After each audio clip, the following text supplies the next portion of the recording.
Bismillahirrahmanirrahim. Saya Agustia Mufidatul Asiyah, NIM 12301193001. Saya akan menjelaskan poin kedua, yaitu tentang biografi M. Quraish Shihab. M. Quraish Shihab merupakan ulama besar pengarang kitab tafsir Al-Misbah yang monumental di Indonesia. Beliau lahir di Rapang, Sulawesi Selatan pada tanggal 16 Februari 1944. Beliau adalah anak dari Abdurrahman Shihab, seorang ulama besar keturunan Arab sekaligus guru besar tafsir di IAIN Alauddin di Ujung Pandang. Beliau juga salah satu pendiri UMI, Universitas Muslim Indonesia di Makassar, dan juga pakar tafsir yang telah diakui oleh masyarakat sekitarnya.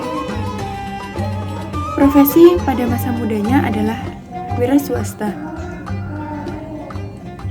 Beliau juga aktif dengan kegiatan dakwah serta mengajar, khususnya dalam bidang kajian tafsir Al-Quran.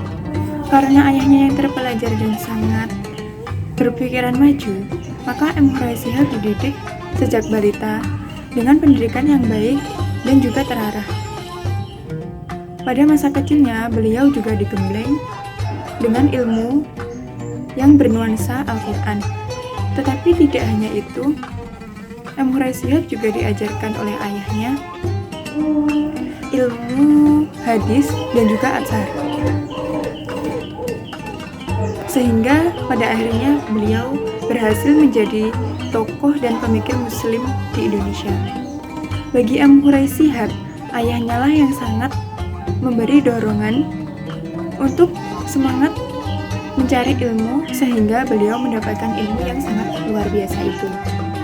Beliau lulus sekolah dasar di Ujung Pandang dan menuruti kemauan ayahnya untuk melanjutkan pendidikannya di Malang, tepatnya di Pondok Pesantren Darul Hadis Al-Fiqhiyah pada tahun 1956. Disitulah M. Quraish Shihab mendapatkan ilmu tentang hadis secara luas dengan diajarkan oleh guru besarnya, yaitu Habib Abdul Qadir Bil-Faqih. Kemudian tahun 1958, ketika usianya 14 tahun, beliau melanjutkan pendidikannya di Mesir. Dia masuk di sekolahan I'dadiyah Al-Azhar yang setingkat dengan kelas 2 Tsanawiyah. Ini diperolehnya atas bantuan beasiswa dari pemerintahan daerah Ujung Pandang. Lalu dilanjutkannya Madrasah Aliyah di Al-Azhar. Setelah lulus, beliau melanjutkan pendidikannya di Universitas Al-Azhar dan mengambil jurusan tafsir hadis Fakultas Usuluddin. Bahkan untuk keseriusannya mempelajari tafsir, beliau rela mengulangi 1 tahun lagi. Setelah tamat kuliah 4 tahun itu, pada tanggal 1967 dengan gelar LC, kemudian dilanjutkan S2-nya dengan fokus pada bidang tafsir. Setelah selesai pada tahun 1969 dengan mendapatkan gelar MA dengan tesisnya yang berjudul Al-I'jaz Al-Tasyri'i lil Quran Al-Karim, artinya kemukjizatan Al-Quran Karim dari segi hukum. Tak berhenti di situ perjalanan intelektualnya di Universitas Al-Azhar sampai ia mendapatkan gelar doktor spesialis tafsir Al-Quran dengan predikat summa cum laude dan mendapat penghargaan Mumtaz Ma'a Martabat Al-Syara' Al-Ula, sarjana teladan dengan prestasi istimewa yang dengan disertasinya yang berjudul Nazm Al-Durar li Al-Biqai Tahqiq wa Durasah. Kemudian ia pulang ke Ujung Pandang dan menjadi dosen di IAIN Alauddin. Tidak berselang lama, ia dipindah tugaskan di IAIN Syarif Hidayatullah, Jakarta, sekaligus dipercaya untuk menduduki jabatan Ketua MUI, Majelis Ulama Indonesia, sejak tahun 1948. Beliau juga dikenal sebagai penulis dan penceramah yang sangat handal di sejumlah stasiun TV atau media elektronik seperti Metro TV, RCTI, dan lain sebagainya. Beberapa karya beliau dapat dipetakan menjadi 4 nuansa. Pertama, karya-karya tafsir yang berupa 1. Tafsir tahlili seperti tafsir Al-Misbah. Inilah tafsir yang sangat monumental di Indonesia. Lalu, tafsir Al-Quran Al-Karim, tafsir atas surat-surat pendek berdasarkan urutan turunnya wahyu, dan sebagainya. 2. Tafsir Maudhu'i, seperti wawasan Al-Quran, secercah cahaya ilahi, dan sebagainya. 3. Tafsir Ijmali, seperti Al-Lubab. Dan yang kedua adalah artikel-artikel tafsir, seperti Membumikan Al-Quran, Lentera Hati, dan sebagainya. Yang ketiga, ulum Al-Quran dan metodologi tafsir, seperti tafsir Al-Manar yang menjelaskan tentang kekurangan dan kelebihannya, mukjizat Al-Quran, dan sebagainya. Lalu yang terakhir, yaitu karyanya yang keempat, adalah wawasan keislaman, seperti logika agama, yang syarat dan yang bijak, ayat-ayat fitnah, berbisnis dengan Allah, birrul walidain, dan sebagainya. Saya rasa cukup sekian penjelasan dari saya. Semoga bermanfaat dan dapat dipahami. Mohon maaf jika ada salah kata, karena sejatinya saya adalah manusia biasa, karena kesempurnaan hanya milik Allah Subhanahu wa Ta'ala. Sekian dan terima kasih. Assalamualaikum warahmatullahi wabarakatuh. Saya Aprilia Yosi Ariananda akan menjelaskan tentang faktor intensitas dan kontribusi Profesor Quraish Shihab dalam dunia tafsir. Quraish Shihab sendiri adalah pakar tafsir Al-Quran yang kontemporer di Indonesia. Perhatian dan keseriusannya terhadap pengkajian Al-Quran telah diperlihatkannya sejak kecil. Benih kecintaannya terhadap Al-Quran sendiri telah ditanamkan sejak kecil oleh ayahnya, yaitu Abdurrahman Shihab yang merupakan seorang ulama tafsir Makassar. Ayahnya tersebut sering mengajaknya duduk bersama, dan pada kesempatan itulah ia memberikan nasihat-nasihat keagamaan yang belakangan diketahui merupakan berasal dari Al-Quran, Sunnah Nabi, dan ulama-ulama lainnya. Bukti keseriusannya terhadap kajian Al-Quran semakin dipertegas lagi dengan adanya karya-karya beliau dalam bidang tafsir Al-Quran. Sudah puluhan karya yang ditulisnya tentang kajian Al-Quran. Di antaranya adalah Membumikan Al-Quran, Studi Kritis Tafsir Al-Manar, Wawasan Al-Quran, Tafsir Maudhu atas berbagai persoalan umat, Tafsir Al-Quran Al-Karim, Mukjizat Al-Quran, Secercah Cahaya Ilahi, dan satu karyanya yang paling monumental adalah Tafsir Al-Misbah, seperti yang kalian ketahui.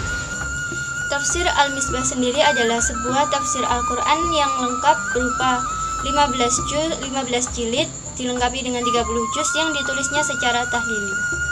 Pesan dan pandangan keagamaan Quraish Shihab umumnya dapat dikelompokkan ke dalam skripturalisme modern. Ia menekankan pentingnya menafsirkan Al-Quran dan merealisasikannya ke dalam realitas masyarakat Muslim. Namun, berbeda dengan konsep skripturalisme yang dikembangkan oleh kelompok Muslim fundamentalis yang sangat bertekan pada teks, Quraish Shihab juga memperhatikan konteks sosial budaya masyarakat yang berkembang. Sekian dari saya, kurang lebihnya mohon maaf. Wassalamualaikum warahmatullahi wabarakatuh.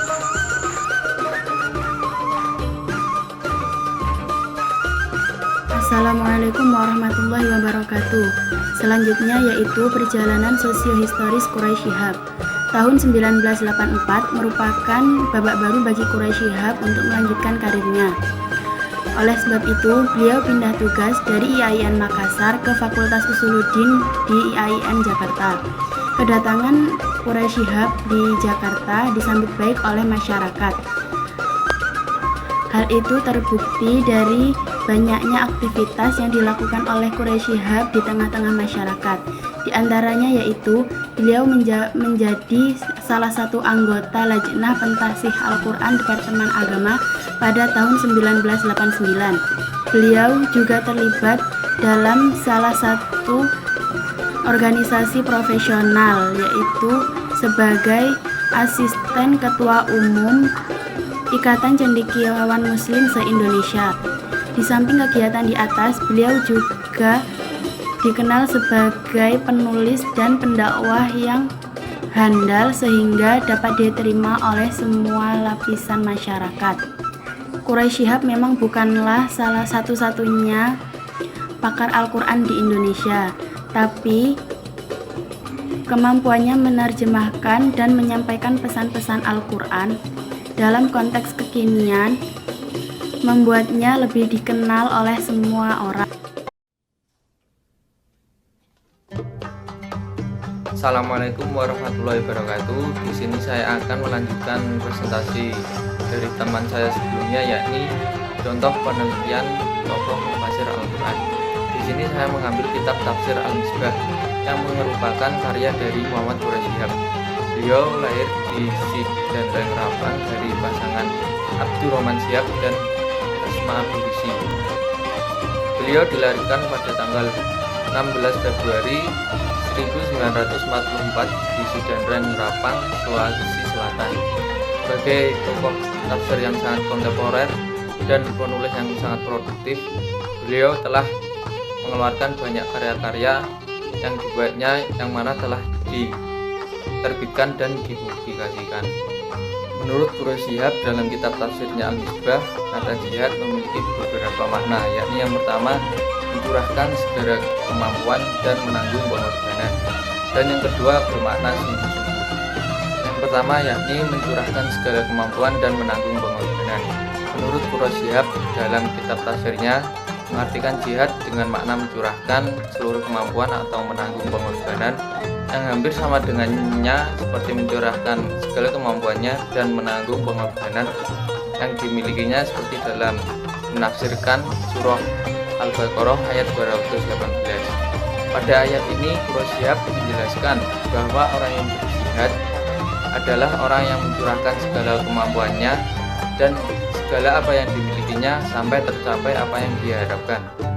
Dalam kitab tafsir Al-Misbah dijelaskan yaitu dan berjihad yakni mencurahkan segala kemampuan apa yang dimilikinya untuk apa yang diperjuangkan.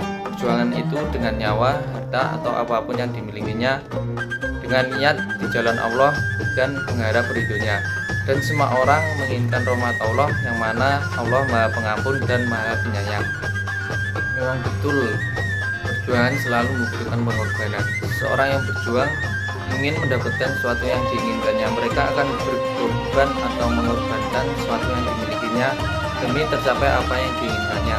Menurut Quraisy Shihab, berjihad seseorang dituntut untuk mencurahkan segala kemampuannya baik lahir maupun batin dengan rupa mengorbankan apa yang dimilikinya, baik berupa harta, nyawa, benda, pikiran atau apapun yang dimilikinya dengan niat mengharap ridha Allah Subhanahu wa taala.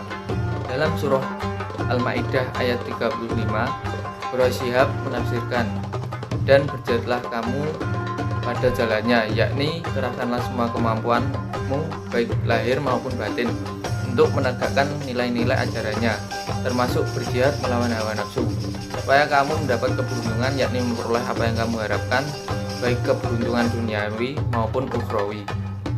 Orang yang berjihad mencurahkan segala kemampuan baik lahir maupun batin. Secara lahir, contohnya seperti orang yang bekerja keras sebagai tukang becak. Ia bekerja keras dengan sekuat tenaga, ia mengayuh becaknya saat ada penumpang. dan ia mengantarkan ke tempat tujuannya.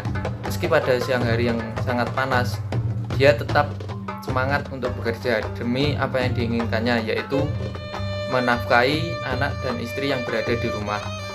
Adapun yang secara batiniah, yaitu seorang yang berjihad harus bisa melawan hawa nafsu setan yang sangat kejam dan bisa menyesatkan kita. Dengan begitu, seorang mujahid akan terlepas dari cengkraman hawa nafsu yang menyesatkan. Yang kedua yakni jihad bermakna bersungguh-sungguh. Dalam Kamus Besar Bahasa Indonesia, kata jihad berarti tidak main-main, dengan segenap hati, dengan tekun dan benar-benar. Misalnya pada kalimat pekerjaan ini dilakukan dengan sungguh-sungguh. Artinya seorang yang bekerja itu tidak main-main dengan apa yang dikerjakannya. Oleh karena itu, seorang yang berjihad adalah orang yang bersungguh-sungguh dalam melakukan suatu hal. Menurut Quraisy Shihab, jihad bermakna sungguh-sungguh sebagaimana dalam menafsirkan surah Ali Imran ayat 142 sebagai berikut. Apakah kamu mengira bahwa kamu akan memperoleh anugerah Allah dan masuk surga, padahal belum Allah ketahui dengan pengetahuan yang terbukti dalam dunia nyata siapa orang-orang yang berjihad dengan sungguh-sungguh di antara kamu, sebelum mengetahui bersama itu pula orang-orang yang sabar.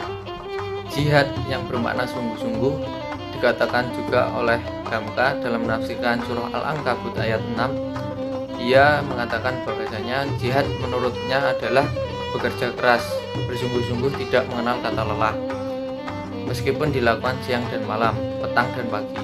Ayat ini menjelaskan pentingnya jihad agar agama ini maju dan agama Allah bisa tegak dengan secara utuh, dengan berjuang mengorbankan tenaga, harta, benda, baik jiwa. Jadi pada intinya segala sesuatu dalam melakukan aktivitasnya dalam rangka meninggikan kalimat Allah Subhanahu wa taala harus disertai dengan rasa sungguh-sungguh. Seperti contoh dai dalam menyampaikan dakwahnya harus menyampaikan secara sungguh-sungguh agar mendapatkan hasil yang memuaskan. Dan contoh lainnya yaitu seorang mahasiswa harus bersungguh-sungguh dalam mengerjakan semua tugasnya untuk menghasilkan nilai yang maksimal. Akan tetapi semua dilakukan dengan rasa ikhlas dan mengharap ridho Allah Subhanahu wa taala.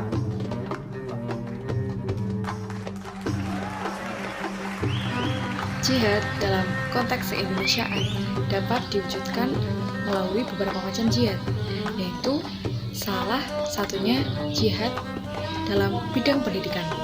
Kita tahu bahwa minat baca bangsa Indonesia ini sangat rendah sekali.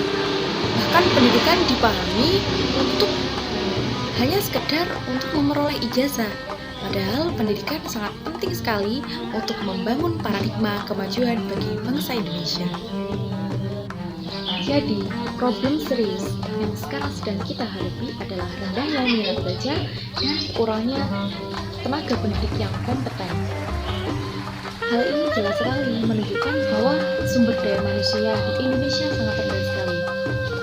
Permasalahan ini berbanding lurus dengan permasalahan pada bidang ekonomi, bahwa insan-insan yang terdidik, nalar yang terlatih, untuk berpikir inovatif dan kreatif, dia akan mencoba menciptakan lapangan pekerjaan baru. Jadi tidak stagnan. Tingkat kemiskinan di Indonesia masih terbilang tinggi. Oleh karena itu, jihad dalam bidang ekonomi perlu digalakkan dengan sungguh-sungguh, yaitu dengan menumpas faktor internal dan eksternalnya secara sungguh-sungguh. Faktor penyebab kemiskinan menurut Abi Quraisy Shihab adalah sikap berdiam diri dan keengganan dalam berusaha. Sikap tersebut merupakan penganiayaan terhadap diri sendiri. Juga ketidakmampuan dalam berusaha adalah wujud penganiayaan dari orang lain. Contohnya kita tahu seperti korupsi, penindasan, dan lain-lain. Jihad pada bidang ekonomi bisa diawali dengan memberikan pengajaran dan pengertian kepada masyarakat luas tentang meningkatkan etos bekerja dan pentingnya bekerja, menciptakan lapangan pekerjaan, memberantas korupsi, dan menghapus kesenjangan masyarakat luas. Dengan usaha yang sungguh-sungguh, pasti ketertinggalan dalam ekonomi dan rendahnya minat baca di Indonesia pasti akan teratasi.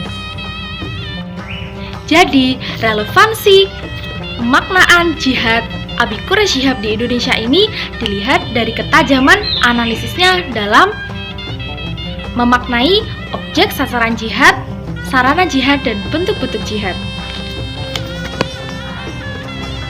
Jadi, beliau tidak memaknai jihad seperti para radikalis atau para liberalis dalam memaknai konsep jihad.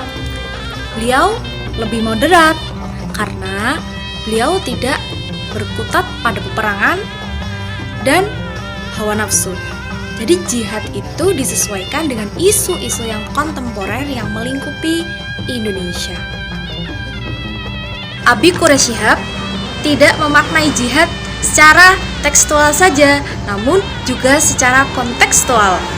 Jadi sangat berbeda sekali pemikiran beliau dengan pemikiran para radikalis.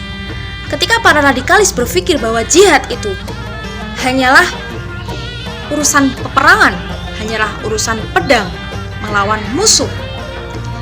Dan ketika para liberalis menganggap bahwa jihad itu hanya berkutat untuk melawan hawa nafsu dan godaan setan, namun tidak dengan Abi Quraish Shihab. Konsep beliau dalam memaknai dan menafsirkan